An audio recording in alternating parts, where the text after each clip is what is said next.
It's been 228 days for this large pepper plant in the background here. It's an AutoPot XL system, and it's time to start tearing down for my next grow. Onto the other side of this is a Cherry Falls bush or vining type cherry tomato plant. And I'm going to take a quick look at what's happened with the two of these plants over this grow, and also do a little bit of a cut down. So join me as I discuss the AutoPot and the pros and the cons. First, let's talk about reservoir size. The approximately 11 to 12 gallon reservoir that comes with the two-pot system is very nice because it's a pain to have to water plants in a long-term grow, and the gravity feed to the water valves is a very simple setup. Now, with the plants as they got larger, what I ran into was that I was going through about an entire reservoir every 7 days during fruiting. So I would suggest if you're doing a grow to get a larger reservoir, just take a 10 millimeter drill bit, and any large sturdy container, what you'll be able to do is push this rubber grommet into that 10 millimeter drilled hole and merely insert the tubing straight through, push through, and it's a watertight fit. That would give you a little bit more time in between filling the reservoir. Another thing that I ran into was AutoPot says that salts tend to accumulate on the surface in this wicking system, where the nutrient wicks up to the base of the plant in the roots. I found that I can go periodically, and I've left this so I could show you what I'm doing. I will grab hold of all this loose debris and actually pull that out and put that into a trash can. But what it does is it helps to remove that upper layer and allow more gas exchange through the surface layer of the pots. Especially important with these large 6.6 gallon containers.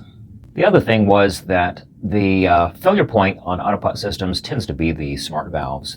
The older system has a smaller orifice in the valve, and over time, minerals as well as nutrients will tend to precipitate and clog that small orifice.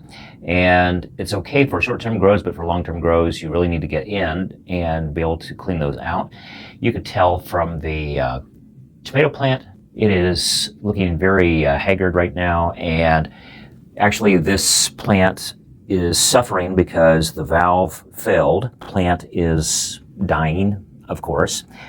In an indoor environment, when this happens, you lose your entire crop, as well as it is quite a mess on the floor, for cleaning up things. I would actually suggest that on the pots, that you turn these around the opposite direction. By putting the backside towards the front, it makes it easier to lift that little lid and to check the valve on a regular basis, because when plants get large, it is very easy to not be able to gain access to the backside of these containers.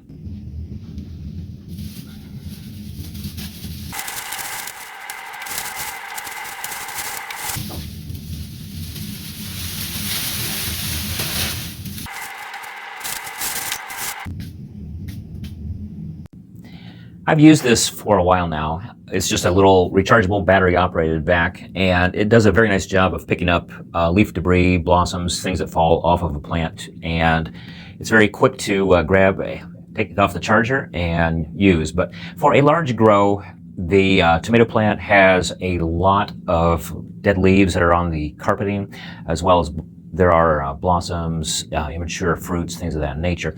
And I would highly recommend that perhaps in addition to this, or as a substitution for this, that you pick up a little bit larger vac. It tends to concentrate leaves in the small opening in the front, tends to clog there, as well as where the chute comes down and empties into the chamber. And this chamber is a little small for the size of the project that I'm doing today. So I'm finding that I have to frequently disassemble, empty the leaf debris out, and then set the vac back together. In one of my previous videos, I mentioned using a little bit more tubing with valves, and it's helping out in this case because I'm able to pull the grow container out farther from where it was.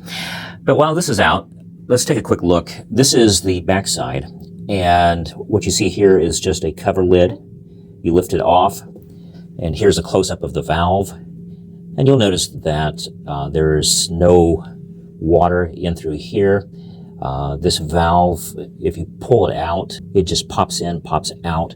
The opening, the little orifice it tends to clog, is on the inside on the bottom there. I'll see if I can pull that out and show that to you.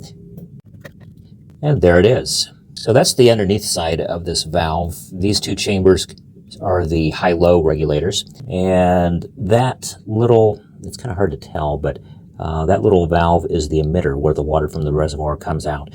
And so in the course of a large or long-term grow, you'll want to pop this out, take it off of the tubing. That little collar there can be unscrewed, and you can take the entire valve out, soak it in white vinegar overnight, and then reattach it. Make sure that you have no leaks. I would not suggest lifting the pot out of the tray. C is dry. There's a copper impregnated flat piece of flexible fabric in the bottom, which helps to keep the roots from growing out the bottom of the pot, because the pot does have slots, and that's where the water wicks up into the coco coir that I'm using. Another way that you could check is to shut off the valves, let the plant use up the water in this little tray, and then lift it. But if you take it out to examine, what happens is, in normal conditions, that little tray will fill up with water, and so when you set the pot back in, it pushes the water up and over the edge of the tray. There is another issue that can happen, and if you were to look down on this valve, it's a little cleaner, but you'll notice that there are roots that are intruding into the box where the float valve is at. The root mat does not offer a 100% protection, and you'll probably want to spot check on a long-term grow,